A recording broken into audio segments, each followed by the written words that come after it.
இதில் பார்த்தீங்கன்னா எரிசேரிக்கு வந்து சேனையும் பூசணிக்காவும். ஸோ யூஸ்வலாக பம்கின் மட்டும் வச்சு பண்ணுவாங்க. ஆனால் நான் வந்து எனக்கு கொஞ்சம் சேனை போடுறது பிடிக்குமா, அதனால நான் சேனையும் பூசணிக்காவும் வச்சு தண்ணி ஊற்றி இது கொஞ்சம் வேகட்டும். இது வெந்தோடனே என்ன பண்ணணும்னு நினைக்கிறேன்.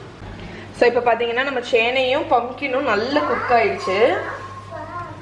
ஸோ தண்ணி வந்து கொஞ்சம் ட்ரையாக இருக்குது, அதனால கொஞ்சமாக தண்ணி விடுறேன். ஓகே.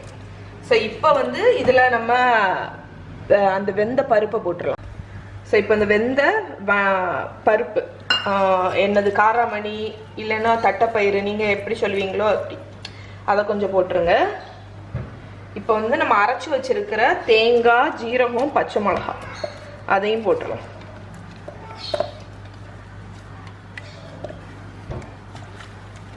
கொஞ்சம் மஞ்சப்பொடி போட்டுடலாம். ஸோ நான் வந்து கொஞ்சம் சில்லி பவுடர் போடுவேன், அதுக்கப்புறம் கொஞ்சம் மஞ்சப்பொடி. ஸோ இதை வந்து நல்லா மிக்ஸ் பண்ணி விட்டுருங்க.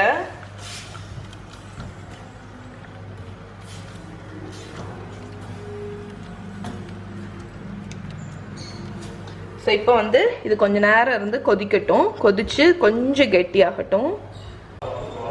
ஸோ இங்கே பாருங்கள், நம்மளோட இது வந்து நல்ல குக்காகி இதாகிடுச்சு. நான் அடுப்பை ஆஃப் பண்ணிட்டேன். இப்போ இதுக்கு தாளித்து மட்டும் கொட்டிடுவோம். ஸோ எரிசேரிக்கு தாளிக்கிறதுக்கு தேங்காய் எண்ணெயில் கடுகு, உளுத்தம் பருப்பு, வரமிளகா, கருவேப்பிலை, அப்புறம் கொஞ்சம் தேங்காய் இவ்வளோ போட்டு அதை கோல்டனாக வறுத்துட்டு எரிசேரியில் ஊற்றுவோம்.